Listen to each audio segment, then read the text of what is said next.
L'enregistrement. Et on y va, Jesse. Alors, on commence effectivement par bien distinguer les types de véhicules électriques. Merci, Daniel, pour la présentation. Donc, si on entre dans le vif du sujet, ben, les vedettes là, des véhicules électrifiés, c'est bien entendu les véhicules 100% électriques. Ça fait une dizaine d'années qu'on en a sur le marché. Et ce sont des véhicules, là, surtout quand on pense usagers, qui présentent environ entre 120 et 600 km d'autonomie. Aujourd'hui, il n'y a plus beaucoup de modèles qui en présentent moins que 200, des modèles neufs, mais des véhicules d'occasion à l'époque, à l'origine, il y en avait pas mal qui en présentaient, donc qui offraient 120 km, 100, 120, 150 km. Ce sont des modèles qui répondent amplement aux besoins habituels de déplacement, pas juste en ville, aussi quand on sort de la ville, et on va vous expliquer un peu plus pourquoi, là, quand on va parler de l'autonomie en général. Il n'y a pas d'émissions polluantes avec un véhicule 100% électrique, bien entendu, parce qu'il n'y a pas de moteur à essence. Et parmi les modèles offerts, ben, il y en a une panoplie. Bien sûr, la Nissan Leaf a inauguré tout ça en 2011. Là, ça a été le premier véhicule 100% électrique grand public. Il y en a eu d'autres comme la Chevrolet Spark EV qui est disparue, qui a été pas remplacée, mais pour laquelle là, la Chevrolet Bolt EV, bien entendu, a pris le dessus. Il y a eu de la Hyundai Ioniq, le Kona électrique, qui a été le premier modèle grand public à offrir plus de 400 km d'autonomie. Kia est présent depuis 2015 avec la Soul EV. Tesla, évidemment, modèle S, X, modèle 3, modèle Y. Volkswagen avec la e-Golf. Et ça, ce n'est qu'un bref aperçu là, des modèles qu'on trouve dans les véhicules 100% électriques. Maintenant, les véhicules hybrides rechargeables. Ça, c'est le deuxième type le plus populaire de modèles électrifiés. Et dans ce cas-ci, c'est un peu comme les véhicules électriques. Donc, il y a un moteur électrique avec une batterie au lithium-ion, mais il y a aussi un moteur à essence qui permet là, de prendre le relais quand la batterie est à plat. Il faut dire que cette batterie-là est beaucoup plus petite dans le cas d'un modèle hybride rechargeable que dans un modèle 100% électrique. Alors, c'est un pari qu'on fait là, chez les constructeurs pour permettre aux automobilistes là, de parcourir des plus longues distances sans devoir s'arrêter pour recharger le véhicule ou devoir planifier tout ça. L'autonomie électrique, dans ce cas-ci, dans ces véhicules-là, varie de 20 à 80 km environ. Et on note beaucoup d'économies d'essence quand on roule, même quand le moteur à essence est en fonction, on a beaucoup d'économies parce qu'on est en mode hybride. Et évidemment, quand on est en mode 100% électrique, mais on ne consomme pas d'essence. Donc, c'est là tout l'intérêt de ces modèles-là pour s'en servir au quotidien en mode électrique. Et quand on va un petit peu plus loin la fin de semaine ou qu'on a des plus longs trajets à parcourir, mais à ce moment-là, le mode hybride entre en fonction et c'est là qu'on peut rouler peut-être avec un peu moins de planification à faire. Des modèles offerts, il y en a beaucoup aussi. Il y en a dans toutes les catégories. Il y a des VUS plus luxueux. Il y a il y a des voitures, évidemment, de type multisegment, comme le Kia Niro PHEV qu'on voit actuellement. Le Toyota RAV4 Prime qui est apparu l'an dernier, qu'on ne trouvera peut-être pas tout de suite sur le marché des véhicules d'occasion, mais qui viendra plus tard. La Chrysler Pacifica hybride, pour ceux qui ont besoin de beaucoup d'espace, elle est au rendez-vous aussi. Et donc, il y en a d'autres. C'est vraiment un segment de marché important pour ce qui est des modèles électrifiés. Quoique, au Québec, maintenant, ce sont des véhicules 100% électriques qui se vendent le plus. Depuis que la Chevrolet Volt, la Volt et non la Bolt, la Volt a été abandonnée à la fin 2019. Donc, ça fait qu'on va en trouver dans le marché d'occasion, mais on n'en trouve plus des neufs. Donc, c'est pas mal elle qui a été la pionnière là, des modèles hybrides rechargeables. Il reste que la Ensuite, Volt dont tu parles, on oui, la trouve dans l'usager, mais c'est c'est ça. quand même un extrêmement bon véhicule. Puis c'est un véhicule que pour la plupart des gens, tu roules pratiquement juste à l'électrique à cause de sa grande autonomie. Absolument. Puis c'est même un modèle, on peut l'appeler plutôt le considérer comme un modèle électrique à autonomie Mhm, prolongée, mhm. davantage qu'un hybride rechargeable, parce que, en deux mots, là, le moteur à essence qui est là vient recharger la batterie qui, elle, continue d'alimenter le moteur électrique. Donc, il y a une petite distinction avec les autres hybrides rechargeables qui, elles, peuvent rouler en mode essence, là, comme une voiture hybride ou une voiture à essence ordinaire. Pour ce qui est des véhicules hybrides classiques, mais ça, je vous avoue qu'on s'est un peu posé la question à savoir si on les incluait, mais nous, à CA Québec, on pense que ça fait partie, d'une certaine manière, là, des modèles électrifiés qu'il faut considérer. Ça a été les premiers à l'horizon 2000, là, modèles qui sont arrivés avec au moins une composante électrique, une petite batterie qui ne permet pas vraiment de rouler en mode électrique, on s'entend là-dessus, mais le bénéfice, c'est l'économie d'essence, hein. On Mhm. parle facilement de 25 à 30 d'économie d'essence avec un modèle hybride classique. Et si on pense à l'objectif premier de tout ça sur le plan environnemental, qui est de réduire les émissions de gaz à effet de serre, bien, automatiquement, si on consomme moins d'essence, on réduit les émissions. Et en plus, ce sont des modèles qui sont plus abordables, donc qui avaient moins d'écart entre leur prix et le prix de modèle à essence équivalent que si on pense à un modèle 100% électrique. Alors, ils sont peut-être encore un peu plus accessibles et il y en a plus sur le marché des véhicules d'occasion. C'est pour ça qu'on vous en parle. Le Ford Escape hybride a été le premier VUS ou à peu près là, à offrir cette technologie-là. Après une pause de 2013 à 2019, il est revenu en 2020 sur le marché, donc c'est une bonne nouvelle. Il y a la Hyundai Ioniq hybride, le Kia Niro qui est offert en PHEV, donc en véhicule 100% électrique et en hybride également. C'est la même chose pour la Ioniq. Et bien sûr, il ne faudrait pas oublier la Toyota Prius, qui est un peu celle avec la Honda Insight à l'époque, là, qui avait parti le bal et qui demeure toujours très populaire.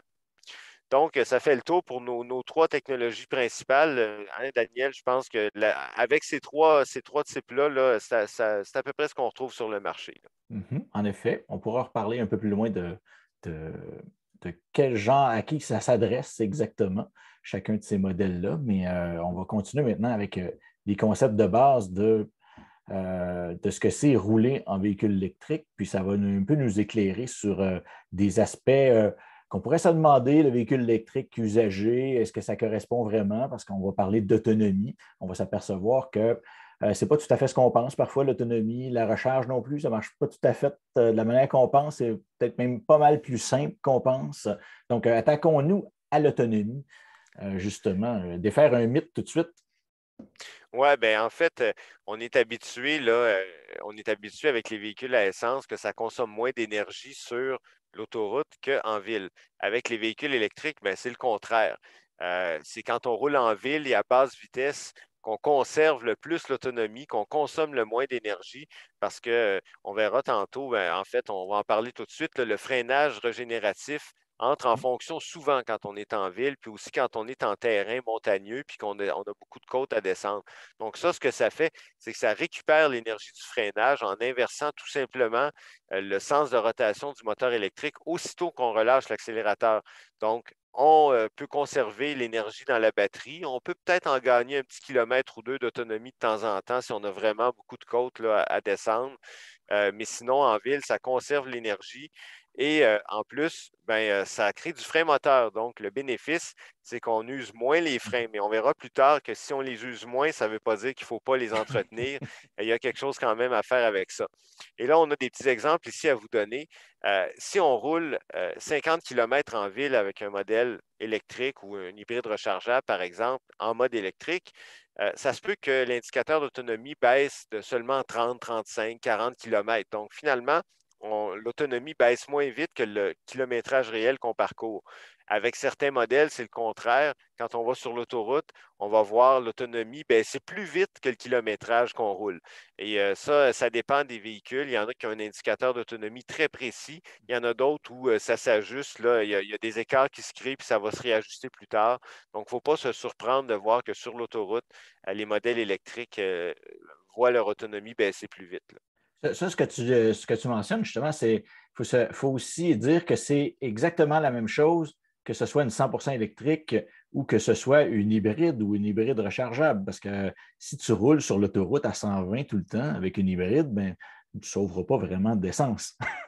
Non, effectivement, même les hybrides classiques, là, quand on regarde les cotes de consommation, ça arrive parfois, puis même assez fréquemment, que la cote est plus basse pour la conduite en ville que sur l'autoroute. Mhm. Parce qu'en ville, quand on relâche l'accélérateur, le moteur à essence s'éteint, on tombe sur l'électrique. Oui, quand on réaccélère avec une hybride, le moteur à essence va repartir. On parle d'une hybride classique qui n'est pas branchable, mais il s'éteint souvent. Donc, finalement, on va économiser davantage en ville. Ça, c'est bien vrai. Là, ça s'applique aux trois types là, de véhicules électrifiés. pour réussir à faire cette autonomie-là, ces économies-là, il faut dire aussi que tous ces véhicules-là sont conçus de façon très ludique pour te challenger, pour te mettre le défi d'économiser de l'énergie. Tu vois le flot d'énergie et donc tu es invité à économiser, à régénérer ton énergie, etc. Ouais, même dans la Volt, justement, là, on voyait que puis il y a d'autres systèmes qui sont un peu différents, mais qui ont le même principe. Là, on voit une espèce de boule là, qui bouge, puis on essaye toujours de la tenir le plus proche possible du centre ou encore vers du côté de la recharge. Là. Sinon, des fois, c'est une aiguille qui nous dit qu'on est en mode économie, en mode recharge ou en mode puissance. Puis quand on Mhm. est en mode puissance, ben, c'est là qu'on voit que effectivement, ça va coûter plus cher. Donc, quand on pratique un peu d'éco-conduite de façon raisonnable, ben, on va se tenir dans la zone là, désirée pour garder la plus grande économie possible. Et Une autre chose l'autre qu'il faut aspect, dire, ouais, ouais, ouais, vas-y pour l'autre aspect ben, qui est c'est vraiment ça. super important. Exactement. Puis là, les gens l'ont déjà vu probablement. En fait, pour économiser avec un véhicule électrifié, il faut rouler. Donc, si on achète un véhicule électrique puis qu'on fait 5-10 000 km par année, ça va être un beau geste pour l'environnement, on s'entend, c'est sûr, mais ça sera peut-être pas l'idéal pour le portefeuille parce qu'il y a encore, malgré les rabais du gouvernement, un écart important, un écart parfois considérable entre le prix d'un véhicule 100% électrique et un équivalent essence. Et pour aller récupérer, donc compenser cet écart-là, il faut rouler pour économiser sur l'énergie. Donc, si on roule 15, 20 000, 25 000 km par année, plus on roule, comme on le dit ici, plus ça va être avantageux, puis plus on va rentabiliser rapidement là, son véhicule électrifié. Puis ça, c'est très important. Donc, on le dit beaucoup, beaucoup dans les conférences qu'on donne pour que justement des gens nous approchent puis ils disent: Ah ben moi, tu sais, je roule pas beaucoup, est-ce que je devrais? Oui, on peut le faire. Dans quelques années, probablement que l'écart de prix Mhm. ce sera amenuisé, puis que là, il n'y aura plus de contre-indication financière à aller vers un véhicule électrique. Mais là, pour l'instant, quand on ne roule pas beaucoup, disons que ça va être plus long avant de le rentabiliser. Oui, puis pour beaucoup de gens, souvent, on leur dit, écoutez, vous roulez vraiment pas assez, gardez votre vieux véhicule, là. Attendez, usez-la à corde. Tout à fait, parce que quand on a un vieux véhicule qui est bien entretenu, ben, en fait, on ne consomme pas toutes les ressources nécessaires pour en construire un nouveau, puis en mettre un nouveau sur la route. Donc, oui, effectivement, ça peut être une bonne stratégie dans l'absolu là, pour faire le meilleur geste, même si on est des fois un peu tanné d'aller mettre de l'essence à 1,45, 1,55 le litre. Ça, c'est justement une slide pour vous montrer tout le monde un peu un aperçu. C'est une ordre de grandeur, hein, mais un aperçu de comment on peut économiser. Qu'est-ce que ça représente, les économies par rapport à l'essence dans un véhicule électrique?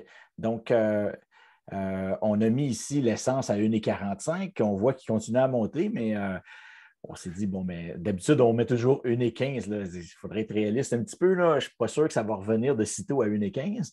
Et on a mis une moyenne de 15 000 km parce que ça représente pas mal la moyenne de ce que les Québécois parcourent. Le Québécois moyen, c'est vraiment ça, autour de 15 000 km qui parcourt. On voit que les économies sont énormes avec une 100% électrique.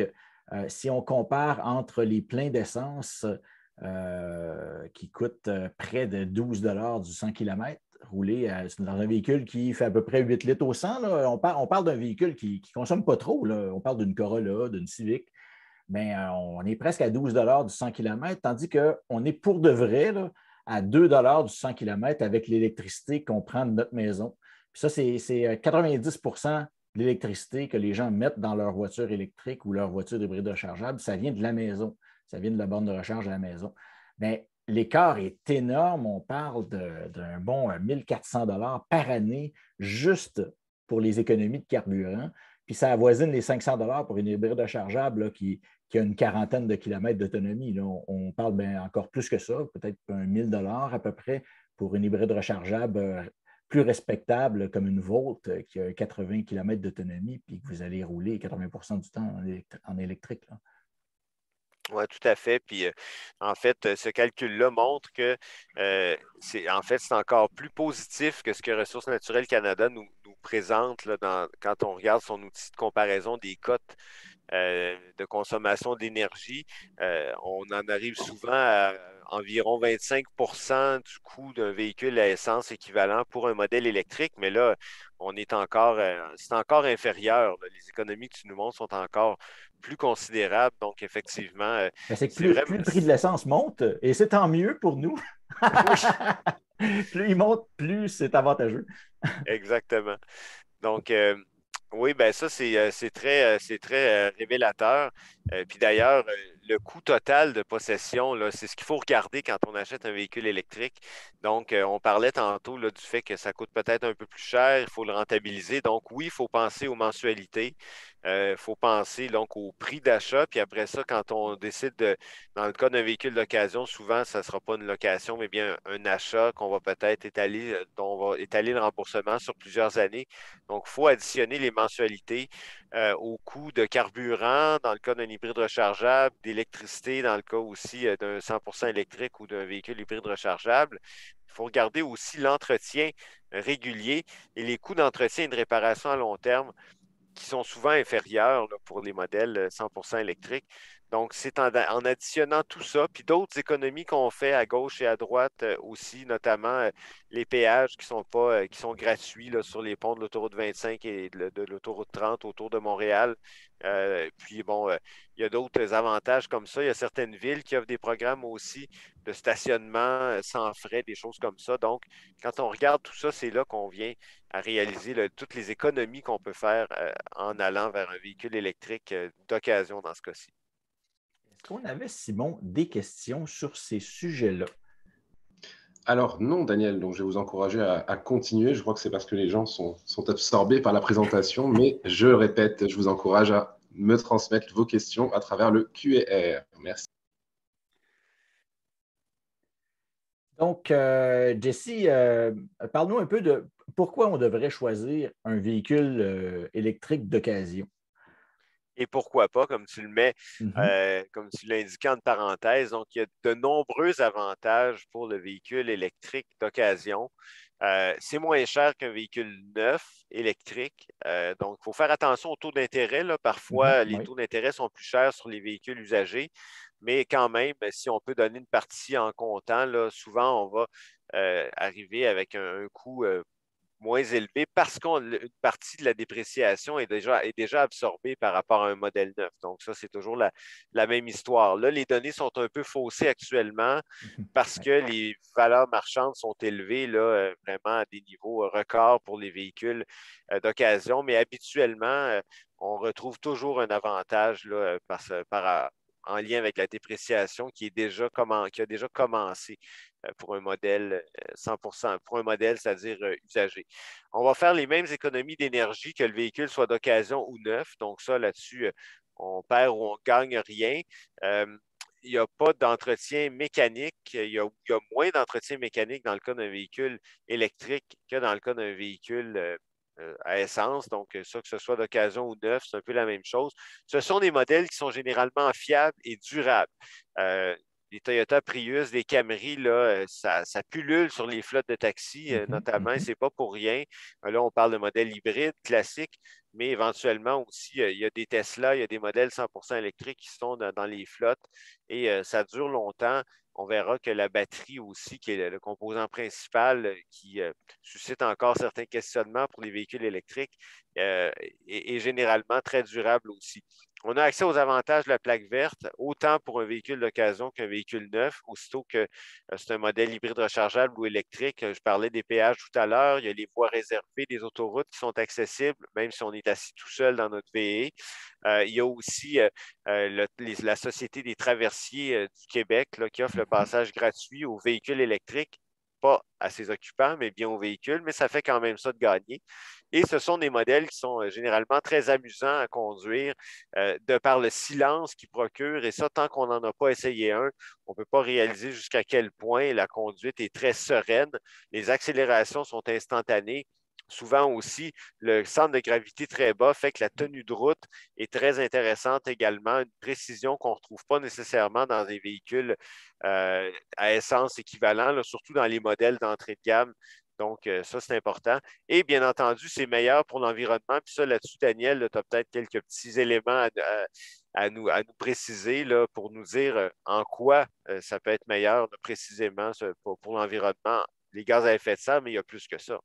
Ah oui, c'est que de toute façon, le véhicule électrique en partant, là, malgré tout ce qu'on peut dire sur l'empreinte que ça a de fabriquer des véhicules électriques, un peu partout dans le monde, mais encore plus au Québec, c'est avantageux quand même parce que le gros de l'empreinte environnementale d'un véhicule, c'est l'essence qu'on met dedans, ce n'est pas la fabrication du véhicule. Donc, c'est meilleur pour l'environnement, un véhicule branchable, en particulier un véhicule électrique, mais c'est encore meilleur un véhicule usagé qui a déjà remboursé son empreinte environnementale, puis pour lequel tu vas étendre sa vie utile. Donc, ça évite d'en fabriquer un nouveau, ou bien ça fait que le nouveau qui a été fabriqué, il va peut-être être acheté par quelqu'un qui conduit plus que vous, qui va rouler plus que vous, donc qui va économiser plus d'essence encore que vous. Si on parle d'un véhicule avec moindre d'autonomie, une Leaf qui fait 120 km, si tu ne parcours pas beaucoup de kilomètres, si tu n'en as pas besoin de beaucoup de kilomètres, ou si c'est ton deuxième véhicule, laisse le véhicule à 400 km d'autonomie à quelqu'un qui roule pour la peine, puis toi, tu vas être très satisfait dans ta petite Leaf. Là. Tout à fait. Ouais, vraiment, il faut revoir sa façon là, d'envisager la possession d'un véhicule et son utilisation. Il y a des désavantages, bien sûr. Rien n'est parfait, là, Mm-hmm. cette formule un peu cliché, mais qui s'applique aussi dans les véhicules d'occasion. L'autonomie est inférieure à celle d'une voiture à essence, surtout dans les modèles usagés qui ont un certain âge, là, comme tu le disais, là, la Leaf là, qui avait peut-être un 170 au départ, puis sa batterie a perdu un peu de capacité, puis on est rendu à 120, par exemple. Donc, l'autonomie est inférieure. C'est pas nécessairement grave si on planifie puis si on s'en Mm-hmm. sert Oui. vraiment pour des courts trajets, mais c'est vrai.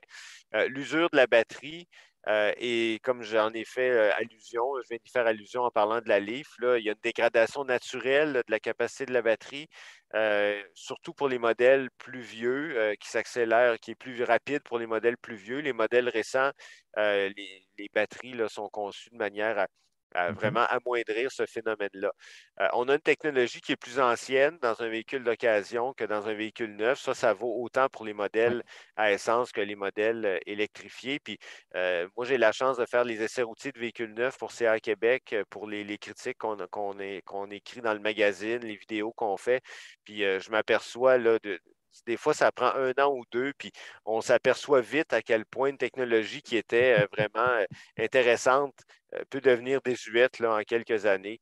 Mais là, c'est parce que peut-être qu'on est un petit peu trop, on a le nez un peu trop collé dessus, mais quand même, ça se produit. Les réparations sont coûteuses pour certaines marques, surtout les marques plus prestigieuses, parfois les marques européennes aussi. Et l'approvisionnement en pièces peut parfois donner lieu à certains soucis. Ça brise moins souvent un véhicule électrifié, mais parfois les pièces sont peut-être plus dures à avoir quand le modèle a vieilli un petit peu. Donc, Encore, il faut se dire que les pièces sont aussi disponibles dans des pièces usagées. Là. oui, avec des Mhm. fournisseurs indépendants, tout ça, c'est comme pour les véhicules neufs, là, il y a des Ouais. moyens de s'en sortir. Il faut faire attention à la qualité des pièces qu'on va installer. Donc, mais puis il ne faut pas oublier aussi que pour tout ce qui est train roulant, pour tout ce qui est frein, bon, essuie-glace et compagnie, suspension, ben, c'est pas vraiment différent de ce qu'on trouve dans un véhicule à essence. Donc, ça, effectivement, il y a de l'approvisionnement là, en Ouais, mais différentes marques, là. ce que tu dis, c'est vrai, puis là, c'est très variable selon les marques, mais tous les véhicules électriques ont une batterie 12 volts, comme n'importe quelle voiture, pour Oui, alimenter c'est les important de le accessoires. dire. Puis Ouais, si ta batterie 12 volts est plus bonne, ou est de mauvaise qualité, il va falloir que tu la changes comme pour un véhicule à essence, là, c'est normal. tout à fait. Euh, Maintenant, le coût total de possession, on en a parlé tantôt, il faut penser à tous les éléments. Donc, il faut y penser, mais en même temps, nous, on a fait une petite comparaison. pour voir un peu ce que ça donnait concrètement. Et là, on a pris un Kia Soul EV 2016, puis on l'a comparé à un Kia Soul à essence de la même année. Et la valeur marchande du modèle électrique était supérieure là, de 3 800 sauf qu'on sauve 1 771 par année au moment où on a fait les calculs. Évidemment, là, le coût de l'essence a changé, donc cette économie-là pourrait être encore plus élevée, là, plus importante. Donc, on voit qu'en quelques années, là, 2 ans, 3 ans, même pas 3 ans, on a rentabilisé le prix de départ, le surcoût, la prime initiale qu'on a payé pour avoir le modèle 100% électrique. Et pour ce qui est on avait fait l'exercice aussi avec un Mitsubishi Outlander 2018. Là, ça prenait un peu plus de temps. Il fallait être plus patient, mais on y arrivait quand même là, à rentabiliser ce modèle-là à l'intérieur de 10 ans. Et là, c'est sûr que c'est encore plus rapide, comme on le disait, parce que le coût de l'essence a tellement monté, là. Je vois apparaître des questions, là, puis on va peut-être y revenir un petit peu plus tard. Là, soyez patients, on a des réponses pour vous. Là, c'est juste que vous allez voir, on a des surprises dans la présentation. Je pense que vous allez voir qu'on va pouvoir répondre à tout ça dans quelques instants. Un rabais pour les véhicules d'occasion, oui, effectivement, les véhicules d'occasion sont admissibles à un rabais. C'est une remise de 4 000 une remise qui s'offre sur certains véhicules et il y a plusieurs conditions. Donc, c'est un programme du gouvernement du Québec qui s'adresse aux véhicules 100% électriques seulement. Donc, on oublie les hybrides rechargeables, on oublie la Volt, les autres véhicules à autonomie prolongée, malheureusement. Le véhicule doit avoir 3 ou 4 ans, donc pas plus, pas moins, pour être admissible. Il faut absolument qu'il provienne de l'extérieur du Québec et qu'il n'ait jamais été subventionné ici. Donc, autrement dit, pas de véhicule déjà immatriculé au Québec auparavant qui a fait l'objet de la remise. Le gouvernement ne veut pas payer 2 fois un rabais pour le même véhicule. Bon, c'est son choix. Maintenant, la garantie d'origine aussi doit être valide au Canada et ça exclut d'emblée certains modèles de Kia, notamment Mitsubishi et de Volkswagen, qui depuis quelques années n'honorent plus. Quand on achète un véhicule des États-Unis, la garantie n'est plus honorée par la filiale canadienne. Donc, malheureusement, certains modèles sont exclus à cause de ça. Et la transaction doit se faire auprès d'un commerçant. Donc, pas de vente entre particuliers non plus, pas de rabais quand on fait une vente entre particuliers. Donc, un programme qui est là, mais qui s'adresse quand même à un nombre restreint de véhicules. Donc, il faut y penser là, quand on décide là, d'acheter son modèle. La bonne nouvelle, c'est qu'il y a plusieurs commerçants qui se spécialisent dans l'importation de modèles d'ailleurs au Canada qui sont admissibles là, au rabais. On pourrait passer aux petites questions qu'on avait. Comme on avait une question ici, sur combien de pertes en pourcentage pour la batterie d'un véhicule électrique par année? Bon, Donc, ben, ça, on va peut-être y revenir tantôt, puis là, on verra tout ça décrit, mais je vous le dis d'emblée, là, tout de suite, c'est une perte là, pour les modèles plus anciens d'environ 2 à 3 par année. Pour les modèles plus récents de quelques années, là, qui a des 2018, 19, 20, on parle plus peut-être de 1 par année, oui, donc c'est oui. pas grand-chose. Ça veut dire que, par exemple, le modèle 2016 qui avait 200 km d'autonomie, aujourd'hui, en 2021, ben, il en a peut-être perdu une dizaine de pourcents, donc il serait à 180. Puis dans 5 ans de plus, il serait peut-être tombé à 150, 160. Donc oui, effectivement, là, il y a une perte de cet ordre-là, mais ça tend vraiment à diminuer là, ce phénomène-là avec le temps. On s'entend qu'on parle de. Les véhicules moyens maintenant, ça fait à peu près 400 km d'autonomie. Donc, 1 on parle de 4 km à chaque année, là. Ouais. Puis souvent, ben, on s'entend que c'est très variable aussi. Selon votre conduite, vous allez souvent dépasser le 400 km d'autonomie. Donc, c'est un peu théorique tout ça, là. Tout à fait. On nous demandait aussi un peu en lien avec ça, quand est-ce qu'il faut remplacer les batteries d'un véhicule électrique?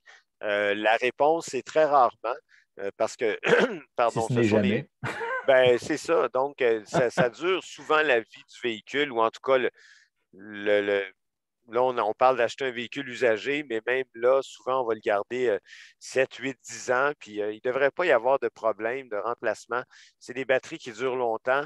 Bon, c'est sûr que si le véhicule a été beaucoup exposé à la chaleur, s'il a été rechargé souvent sur les bornes rapides. Là, il pourrait y avoir une dégradation accrue, mais ça se vérifie. On verra tout à l'heure comment on fait inspecter un véhicule d'occasion. Et ben, en fait, c'est ça. Donc, c'est pas un phénomène qui est très, très fréquent. Et ce que je voulais ajouter, c'est qu'il y a des garanties. Les constructeurs nous offrent des garanties de 8 ans, 160 000 km en général sur les Ouais. composantes électrifiées. La garantie de la batterie, c'est souvent ça aussi, 8 ans, 160. Ça peut être 5 ans, 100 000. Ça peut être 10 ans, 240 000. Et sur caquebec.com, on a une étude sur les garanties qui rassemble toute cette information-là et qui vous dit aussi ce que le constructeur fait si vous arrivez avec un véhicule défectueux, qu'une batterie là, qui a flanché. Est-ce qu'on vous en met, vous la remplace par une neuve, par une réusinée, par une qui a 70 minimum, par exemple, de la capacité d'origine? Tout ça, ça se vérifie là, et on l'a fait, nous, dans les manuels du propriétaire. Donc, vous pouvez aller sur caquebec.com pour trouver cette information-là. Soit dit en passant, la question des batteries des Bolt, on l'a vu passer, parce qu'on parle d'incendie, c'est justement une défectuosité des batteries. Puis GM s'est engagé à remplacer toutes les batteries des Bolt par des neuves, carrément, Ça, de dernière génération. ouais, c'est extraordinaire. Il va y avoir une reprogrammation sur certains modèles, puis des remplacements aussi. Ça va coûter extrêmement cher, mais GM mise son avenir sur les véhicules électriques et ils ont décidé de prendre ça en charge. Donc, les gens qui ont une Bolt 2017 vont peut-être se retrouver, sont chanceux, avec une batterie qui a plus de capacité que la batterie d'origine, puis qui est flambant neuve. Donc, ça devrait, dans le fond, c'est un désagrément là, de devoir stationner l'auto à l'écart, peut-être un peu moins s'en servir, tout ça, mais au bout du compte, il va y avoir une compensation intéressante au moins. On va parler de l'entretien un peu plus tard en détail. Là, on a une question là-dessus. Donc, on vous garde ça en stock, comme on dit. Les véhicules d'occasion, est-ce que c'est pour moi? Donc, il faut analyser ses besoins. C'est toujours la même cassette qu'on vous sert dans le cas d'un achat de véhicule. Il faut considérer plusieurs éléments. Est-ce que c'est le véhicule principal du foyer? Est-ce qu'on compte en faire le véhicule de tous les jours, quitte à garder un autre modèle là, pour à essence pour les besoins plus ponctuels? Est-ce qu'on va faire monter beaucoup de passagers dans l'auto? Est-ce qu'on va transporter beaucoup d'équipements? Il faut y penser parce qu'il y a des modèles qui ont quand même un coffre plus restreint, surtout les premiers. Là, il n'y avait pas beaucoup de modèles plus volumineux, donc il faut y penser Oui, puis il avant faut penser au fait aussi que si tu mets un rack ou quelque chose sur le toit, puis que ton véhicule n'a pas énormément d'autonomie, mais tu vas voir aussi son autonomie chuter encore plus à cause de l'aérodynamique. Oui, puis du poids, c'est un excellent point. On n'y pense pas nécessairement à ça. Mais s'il y a Euh, de- 400 km d'autonomie, probablement que tu n'auras pas de problème. Non, c'est ça, c'est ça. De quelle autonomie, justement, on a besoin? À quoi on s'attend? Est-ce qu'on parcourt souvent des longs trajets? Et surtout, est-ce qu'on peut installer une borne résidentielle à son lieu de résidence? Donc, si on a une maison unifamiliale avec une entrée de garage, pas de garage, mais au moins une entrée privée, sans problème. Si on a un condo ou un appartement loué dans un centre-ville, un endroit où on stationne en bordure de rue, là, ça peut être plus compliqué. Il y a des solutions qui existent. Là. Il y a des entreprises spécialisées notamment pour pouvoir installer ça dans les immeubles à condos, acheminer aussi la consommation au bon compteur et tout. Mais des fois, les syndicats de copropriété sont moins chauds à l'idée. Bon, il y a des modifications à faire. Donc, c'est une question à se poser absolument là, avant de. Parce qu'avec un modèle, j'ajoute qu'avec un modèle 100% électrique, sans borne, c'est un bon défi. Là, Oui. surtout ceux qui ont beaucoup d'autonomie, de garder une charge intéressante sans avoir accès à une borne résidentielle. Pour les modèles hybrides rechargeables, on peut s'en sortir avec une prise de 120 volts, surtout ceux qui ont une autonomie peut-être un peu plus basse. Et j'ajouterais aussi, tu peux te poser la question aussi, est-ce que je peux me charger au travail? Il y a des Absolument. gens qui sont en logement, qui n'ont pas la chance de se charger à la maison, mais si leur employeur leur offre la recharge, il n'y en a pas de problème. Ouais. Et souvent, c'est gratuit. Souvent, c'est gratuit, c'est vrai. Donc, il y a des programmes là, pour les employeurs parce qu'il y a peut-être des gens qui nous écoutent qui ont pardon, des petites entreprises ou qui ont une bonne oreille auprès de leur gestionnaire, là, puis qui pourraient peut-être justement faire bouger des choses là-dessus. Il y a des programmes de subvention qui existent aussi pour ça. Maintenant, Daniel, je pense que tu voulais nous parler un peu là, de tu as préparé une petite comparaison là, du nombre de kilomètres de charge, Mhm. du nombre selon les types de bornes. Donc, ce que je voulais expliquer à travers ça, c'est que la recharge, c'est vraiment, vraiment pas compliqué. Tu sais, on se demande souvent combien ça va prendre de temps, charger la batterie, etc. Mais en fait, c'est comme votre téléphone cellulaire, là. Vous ne pensez jamais à combien de temps ça prend charger mon cellulaire. Vous arrivez à la maison, vous branchez votre cellulaire, puis vous faites d'autres choses. Mais c'est pareil pour un véhicule électrique. Vous le branchez, puis vous allez faire d'autres choses. Vous allez travailler ou bien vous rentrez, vous allez préparer votre souper, puis vous allez faire votre soirée, puis le lendemain matin, il est plein à 100 votre véhicule. Mais si on parle de à quelle vitesse l'énergie rentre dans le véhicule, on pourrait revenir. Donc, oui, ça va recharger beaucoup plus lentement sur une prise de 110. Donc, on parle de 120 volts, là, on parle d'un 6 km par heure. Mais encore là, si on a un véhicule, comme tu disais, si on a un véhicule qui a 40 km d'autonomie, bien, durant la nuit, ton véhicule va être plein, là. Tandis que pour un véhicule 100 électrique, bon, on va privilégier plus une borne de recharge de 240 volts qui va charger plus rapidement. On va gagner un bon 40 km par heure d'autonomie. Mais encore là, les gens ne se soucient pas de ça dans la vraie vie, là. Les gens branchent leur véhicule le soir, puis ils partent, puis il est 100 plein. Puis ça leur coûte vraiment, là, pour de vrai, sans blague, là, à peu près 2 par 100 km roulé. On est loin, loin de ça avec un véhicule à essence, encore une fois. Tu disais aussi la recherche publique peut être occasionnelle ou pas. Ça dépend si justement on n'a pas de borne à la maison puis Mhm. qu'on a besoin des bornes sur rue ou qu'il y a dans certains commerces, des fois, des terrains de stationnement. Là, les coûts sont un peu plus élevés, mais encore inférieurs au coût de ravitailler un véhicule à essence. Oui, oui, largement, largement.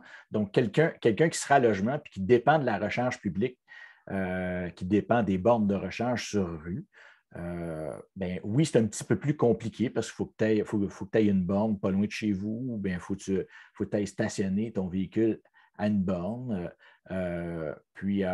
Mais en dehors de ce désagrément-là, il y a beaucoup de monde qui le font.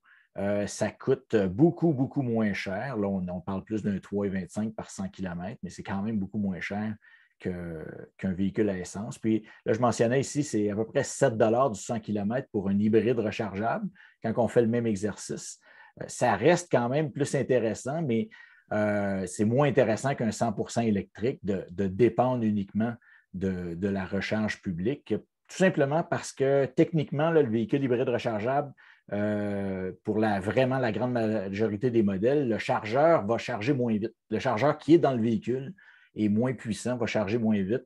Donc, ta borne que tu payes à l'heure, tu vas passer plus de temps dessus, branché. Mais comme je vous disais, c'est un peu plus de contraintes, mais ce n'est pas une contrainte énorme. Il y a beaucoup de gens qui le font quand même pour profiter de tous les autres avantages d'avoir un véhicule électrique, parce que ce n'est pas juste des économies, un véhicule électrique, c'est vraiment plus de fun. Euh, Et pour ce qui est des bornes de recharge rapide, ben là, il faut se rappeler que oui, c'est plus cher que la borne de recharge de niveau 2, mais c'est quelque chose d'occasionnel pour vraiment la plupart des gens. Donc, c'est très rare qu'il y ait des gens qui se rechargent à tous les jours sur la borne de recharge rapide. C'est pour faire des longs trajets. Il y a des gens qui ne se servent jamais de ça, carrément. C'est le même principe pour les bornes, les superchargers de Tesla. La plupart des gens, dans leur quotidien, ils chargent à la maison, ils ne dépendent pas des superchargers, puis ils s'arrêtent aux superchargers juste quand ils font un long voyage. Puis un petit avantage qui va avec ça, bien, souvent, ça te donne accès à un stationnement, ben, en particulier pour la borne de recharge de 240 volts. Souvent, tu vas te brancher pas uniquement parce que tu as besoin d'énergie, c'est parce que tu as un beau stationnement qui est direct devant la porte d'entrée. Ouais.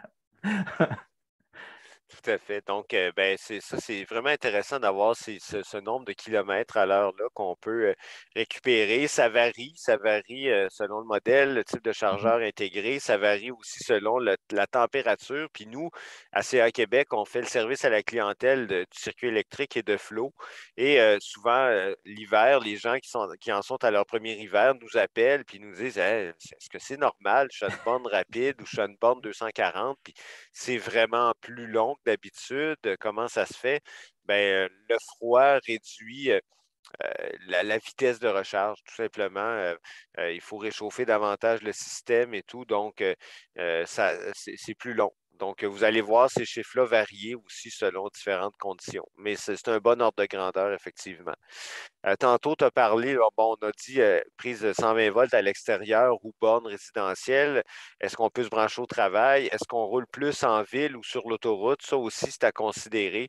Parce qu'on l'a dit tantôt, en ville, ça consomme moins. Sur l'autoroute, l'autonomie baisse plus vite. Donc, il faut planifier peut-être un peu plus d'arrêt à ces fameuses bornes rapides-là. Si l'autonomie du véhicule d'occasion qu'on considère est plus petite là, que les normes d'aujourd'hui là, de 400, 300, 400, 500 km. Je t'apporterais peut-être un bémol là-dessus aussi. On va s'arrêter un peu plus souvent, mais on va s'arrêter beaucoup moins longtemps. Oui. Donc, moins longtemps Ouais, à chaque fois, parce que c'est ça. le temps de recharge, ben, c'est la quantité d'énergie qu'on met dedans. Donc, si ta batterie est plus petite, ben, tu vas te charger beaucoup moins longtemps, puis tu vas t'arrêter à la prochaine après. Encore là, la moyenne des branchements, là, c'est à peu près 10 à 15 minutes d'après circuit électrique. Oui. Bon point là-dessus.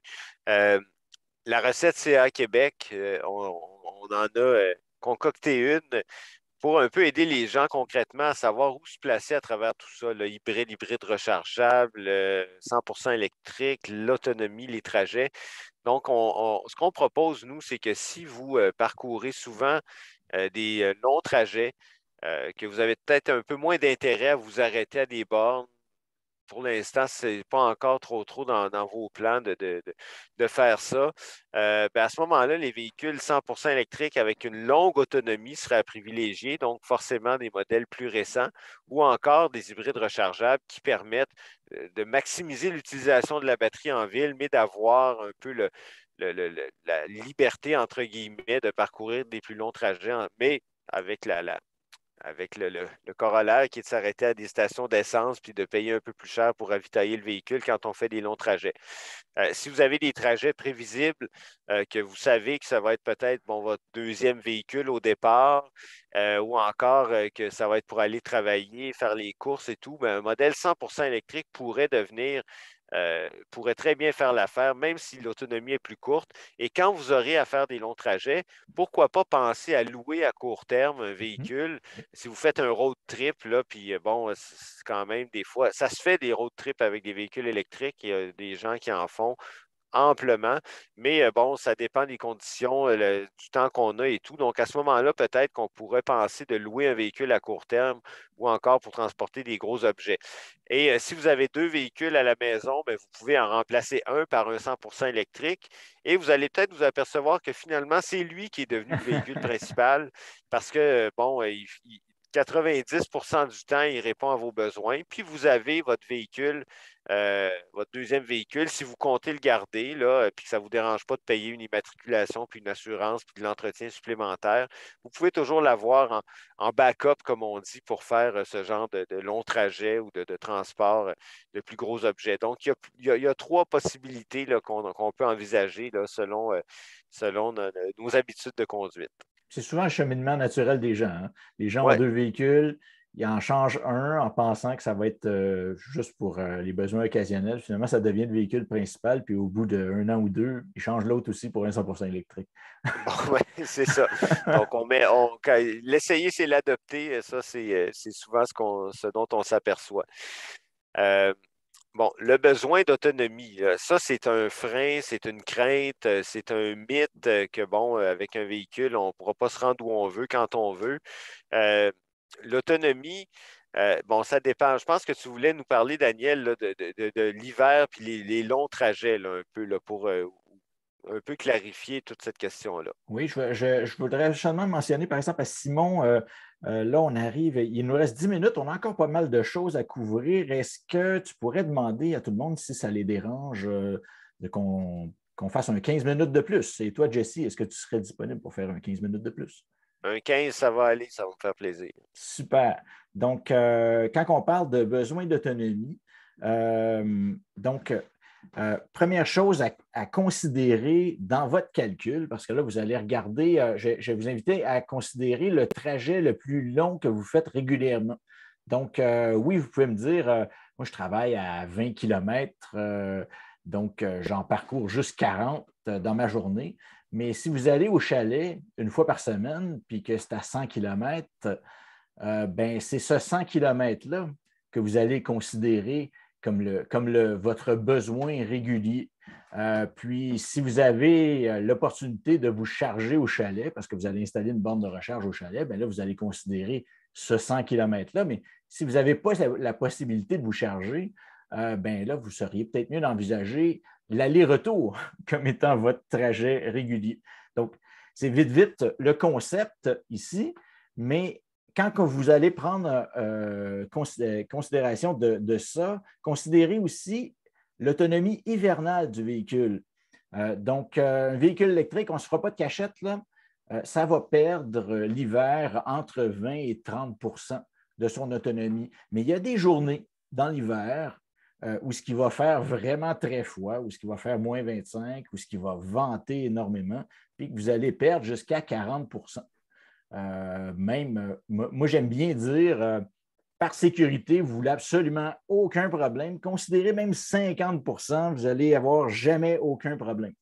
Mais ben, ce 50 %-là ou ce 40 %-là, il faut le considérer, bien qu'en même temps, ce n'est pas nécessairement, pour la plupart des gens, une contrainte. Là, si vous achetez un véhicule qui fait à peu près 400 km d'autonomie, mais il vous en reste quand même 250, très confortable. Oui, tout à fait. On pense à ça pour ne pas avoir de surprise, mais oui, puis c'est dans l'ordre de grandeur, tout à fait. Là. Vous voyez les chiffres ici, là, donc on peut quand même très bien s'en sortir avec ça.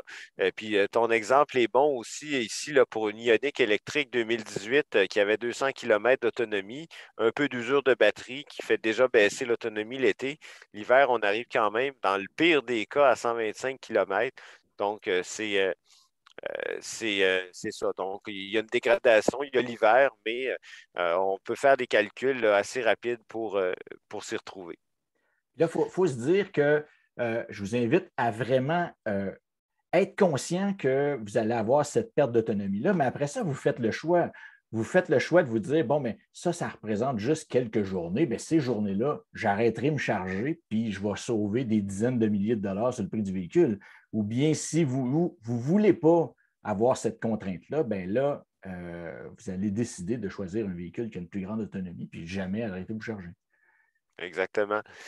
Euh, Tu nous parles aussi là, des trajets quotidiens, donc le plus long trajet régulier, je pense que tu nous en as un petit peu parlé, là, Oui, ça on illustre pourrait un le peu passer ça. rapidement.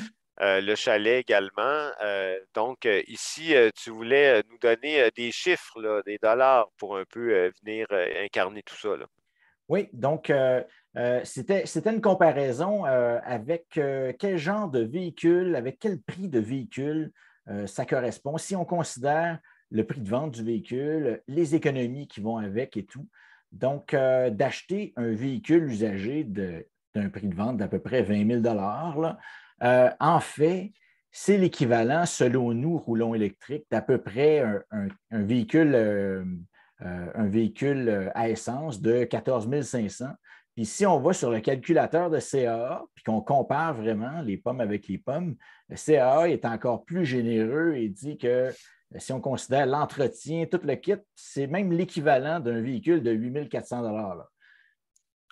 Donc, autrement dit, là, on a de 5 500 à 11 600 dollars de jeu, là, d'économie qu'on va faire avec l'énergie, l'entretien et tout. Donc, ça veut dire qu'on peut se payer un véhicule plus cher qu'on pense. C'est sûr qu'il faut avoir les ressources pour Oui. le payer, puis faire les mensualités, mais après ça, on va aller le récupérer à condition de s'en servir. Puis dans ce cas-ci, la même chose pour la Leaf. Là, on voit quand même là, 12 500 à 6 000, à 5 900, c'est le double. Oui. Donc, c'est intéressant de constater ça. Puis là, quand Des on parle d'avoir les ressources, oui, les mensualités du véhicule vont être plus élevées, mais il faut considérer que chaque mois aussi, vous allez payer beaucoup, beaucoup moins d'essence. Il faut regarder le business case, puis pour la Oui. plupart des gens, ça revient moins cher. C'est ça, exactement. Des questions, il y en a plusieurs. Il y en a plusieurs qui sont apparues. Donc, on a glissé tantôt un peu là, sur le fait que quand on se sert de bornes rapides, ça peut accélérer un peu la dégradation de la batterie. On nous demande à quel point. En fait, il faut vraiment s'en servir souvent. Et ça, c'est enregistré la plupart du temps dans les données là, internes du véhicule. Donc, un concessionnaire ou un atelier bien outillé serait capable d'aller chercher cette information-là. Mais si on s'en sert vraiment, de toute façon, là, les bandes rapides, ça coûte plus cher. Donc, si on s'en sert vraiment juste pour se dépanner, euh, puis faire des longs trajets, là, il n'y aura pas de ce phénomène d'usure Mhm. prématuré-là, probablement pas. Quand on chauffe l'hiver pour la glace, pour dégivrer, quelle consommation est-ce que ça occasionne? Encore là, ça dépend des modèles, ça dépend du temps que vous allez passer à le laisser en fonction.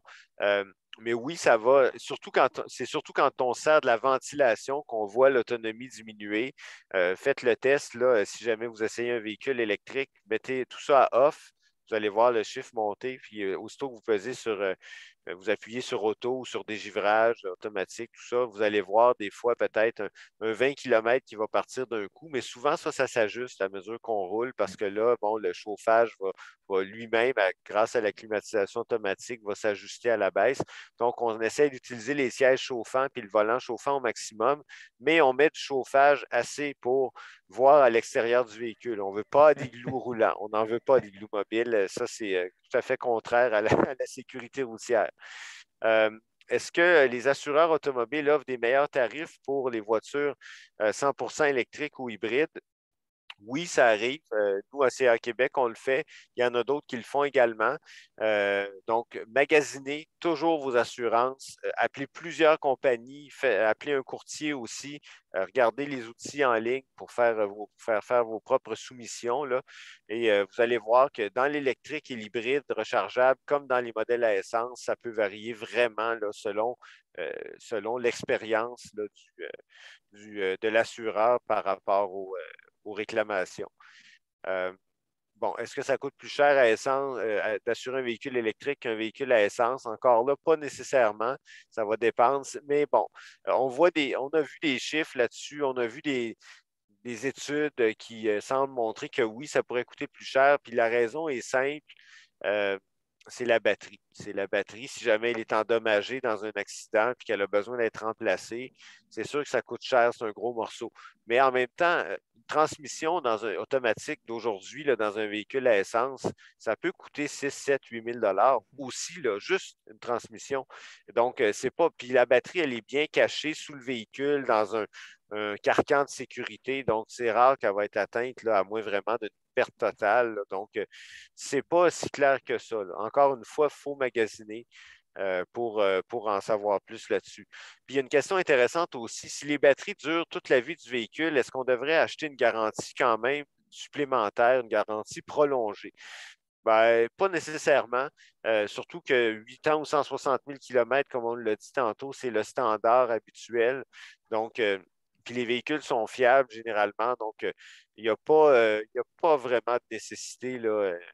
Peut-être dans certains modèles prestigieux, Porsche hybride rechargeable, tout ça, les Porsche sont assez fiables, mais BMW hybride rechargeable notamment, euh, pas nécessairement tant que ça pour la batterie, mais pour le reste des composantes électroniques. Puis on vous conseillerait la même chose pour un modèle à essence. Donc, euh, voilà, donc ça fait le tour pour l'instant.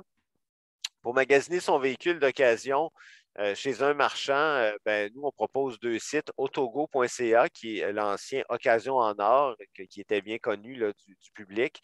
Donc, c'est le site c'est le portail de la Corporation des concessionnaires d'auto du Québec, donc les concessionnaires qui vendent des véhicules usagés par là, ou autousager.ca, qui est le site de l'Association des marchands de véhicules d'occasion. Donc, les annonces sont concentrées là. Pourquoi ces deux-là avant tout?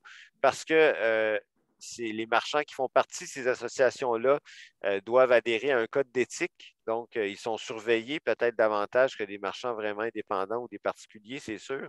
Et aussi à CA Québec, pour les membres CA Québec, on offre un service de conciliation. Donc, si jamais il y a un problème, on va vraiment servir d'intermédiaire entre l'association et son membre, son concessionnaire ou encore son marchand et le consommateur.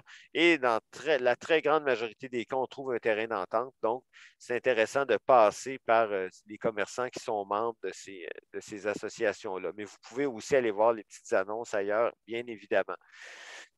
Quand on magasine son véhicule d'occasion, il y a plusieurs vérifications essentielles à faire. Ça vaut autant pour un véhicule d'occasion que pour un véhicule neuf, c'est-à-dire pour un véhicule à essence qu'un véhicule électrique. Donc, on regarde auprès du registre des droits personnels et réels mobiliers, le fameux RDPRM, pour savoir s'il y a encore un lien financier, donc une dette qui est associée au véhicule qui n'a pas été remboursée. Vraiment important. On peut commander un rapport Carfax, il y a un rabais pour les membres CA Québec, et ça, c'est le rapport d'historique qui va nous donner un aperçu des réclamations d'assurance, des accidents qui peuvent avoir eu lieu. Cela dit, tous les assureurs ne fournissent pas leurs données à Carfax, donc ça veut dire que ça veut pas, c'est pas nécessairement garantie, comme tu dis, mais ça donne quand même un bon portrait. Et on peut appeler au service conseil automobile de CA Québec pour connaître la valeur marchande du véhicule. Et nous, on a des outils qu'on utilise, dont on se sert, et aussi les petites annonces.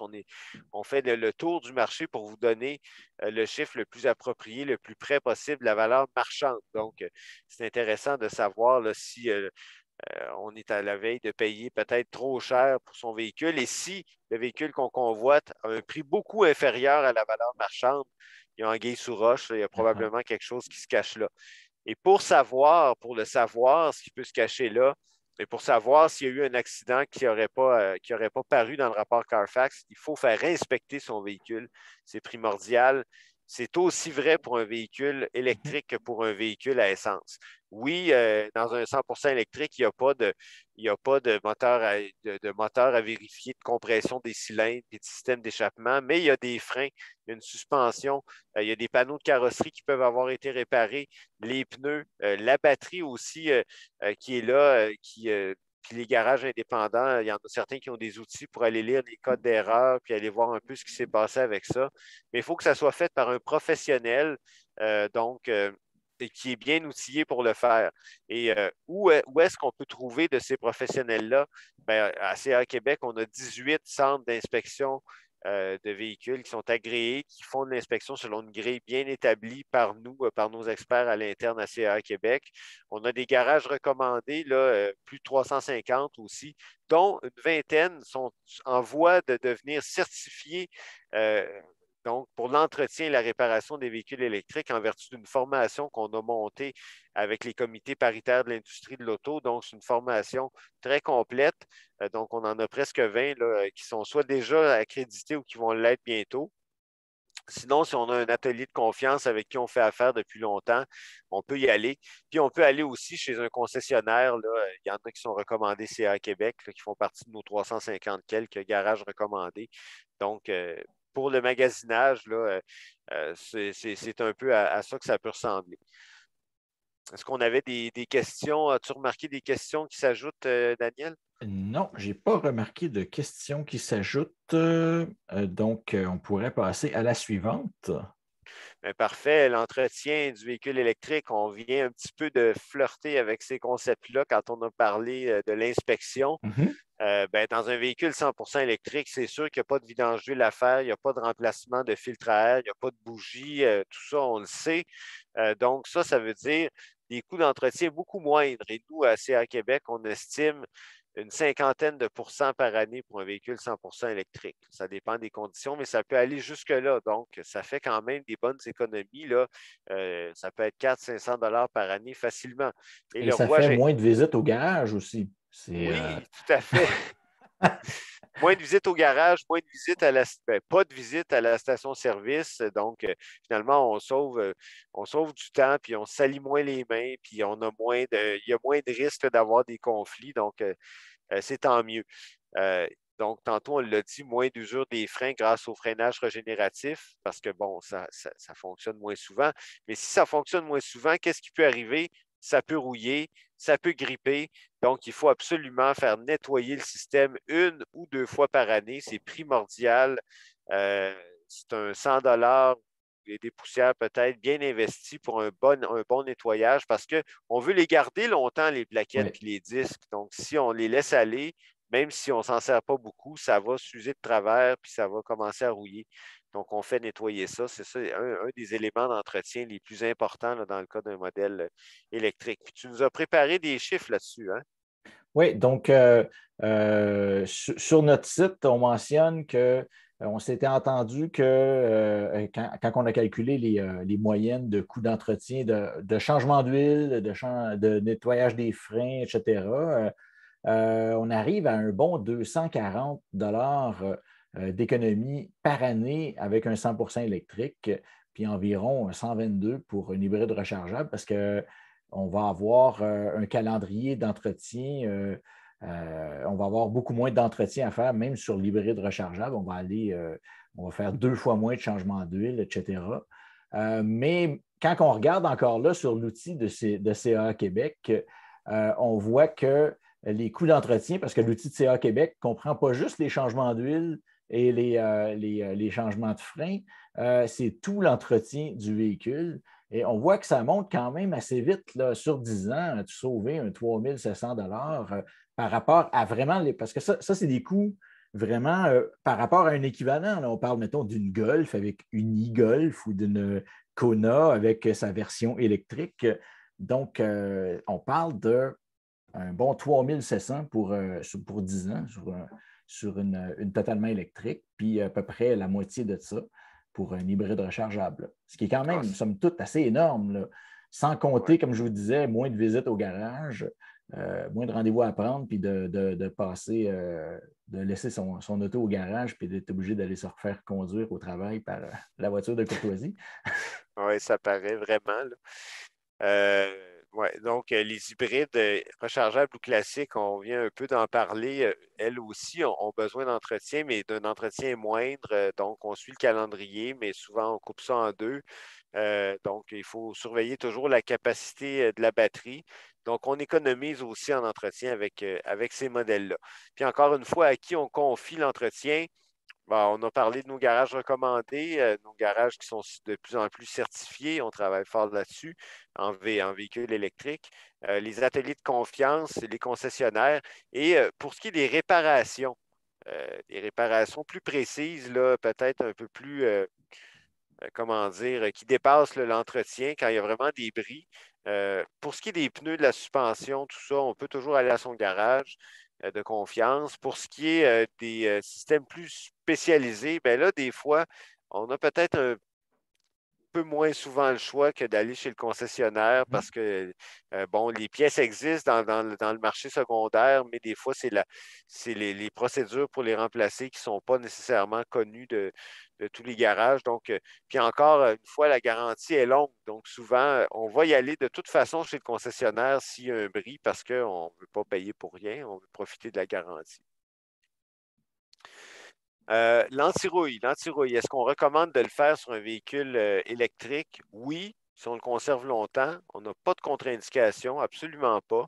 Il y a, tous les constructeurs vont nous dire dans les manuels, ben, c'est pas nécessaire, on a déjà traité la carrosserie, l'acier galvanisé et compagnie, mais on est au Québec, puis les véhicules, ça rouille encore. Donc, si vous regardez Consumer Reports aux États-Unis, eux autres aussi, ils disent pas vraiment nécessaire, mais ici, avec le sel qu'on utilise sur la route, oui, on le recommande encore si vous le gardez longtemps, mais on visite un atelier spécialisé pour faire ça, qui s'y connaît, qui va savoir où mettre du produit, puis où éviter d'en mettre pour ne pas créer là, des problèmes avec les composantes à haute tension, puis pour protéger son personnel aussi. Donc, il va avoir des procédures vraiment appropriées. Antirouille Métropolitain, c'est notre partenaire. Il y a des rabais pour les membres, mais il y en a d'autres, là, des ateliers sérieux qui le font également.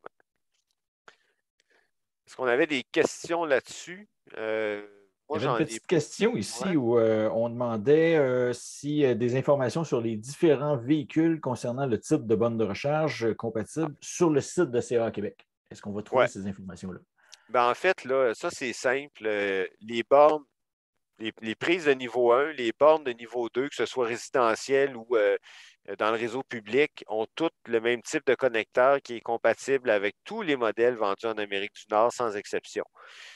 Pour ce qui est des véhicules hybrides rechargeables, il y en a très peu qui ont des prises de recharge rapide parce que l'autonomie est plus courte, puis on peut facilement s'en sortir en branchant dans une borne de niveau 2. Les véhicules 100% électriques, au départ, il y a quelques années, c'était souvent une option. Puis ça, c'est une autre chose si vous achetez un modèle usagé. Assurez-vous que vous avez la prise de recharge rapide parce que ce n'était pas dans tous les modèles 100% électriques. Faites attention à ça.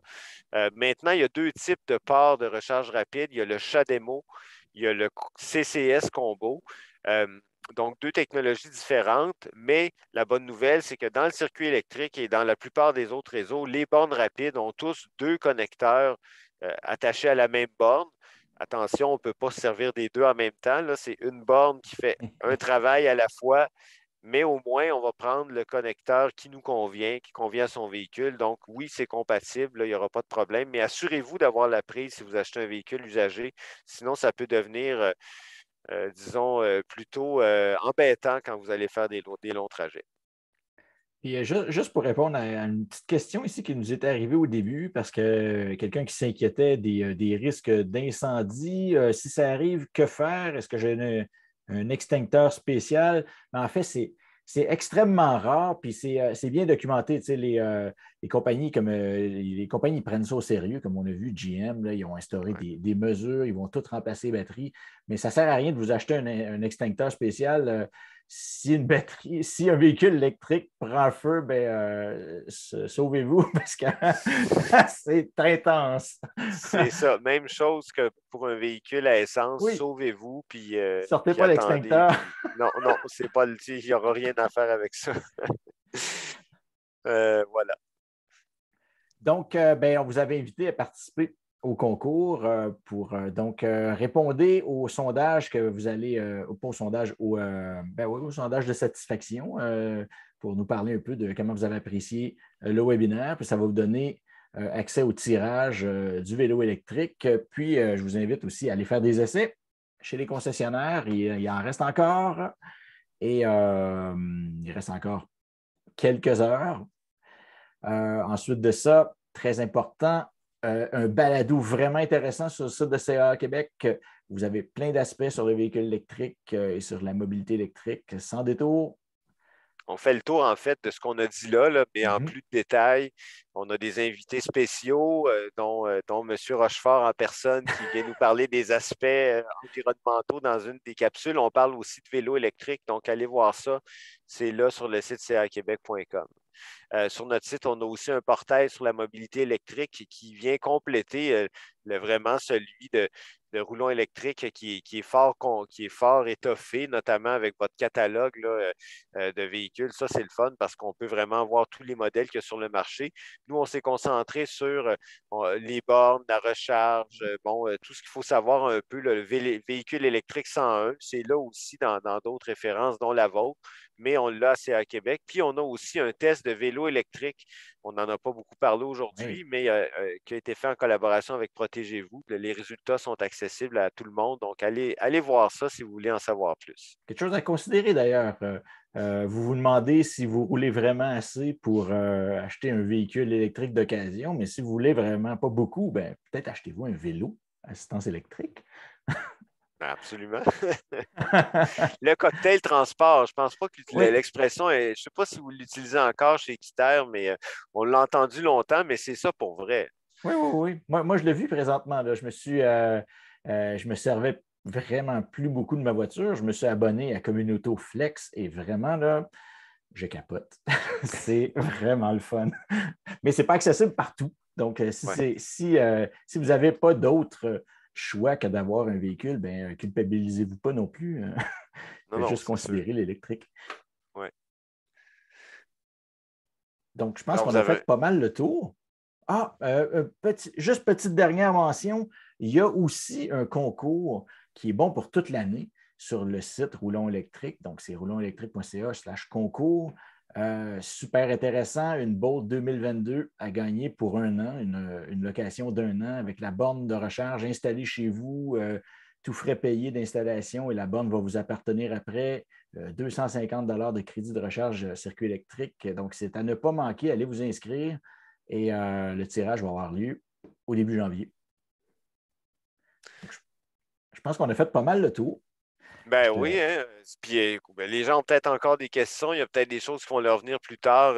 N'hésitez pas, si vous êtes membre CA Québec, appelez au service conseil automobile. C'est gratuit. On a des conseillers qui vont pouvoir vous aider dans vos démarches d'achat, répondre à vos questions.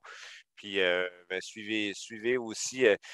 Profitez des essais qui vous sont offerts. Là. Il faut y goûter pour voir vraiment à quel point c'est une façon fascinante là, d'envisager l'avenir du transport personnel. Je vous remercie tout le monde de nous avoir écoutés. Vous avez été très patients. Il nous reste encore la majorité des participants. Merci, Jesse. Merci à toi. Simon aussi. Puis, avec plaisir. Bravo à vous. Et merci à tout le monde pour votre présence aujourd'hui, cet après-midi.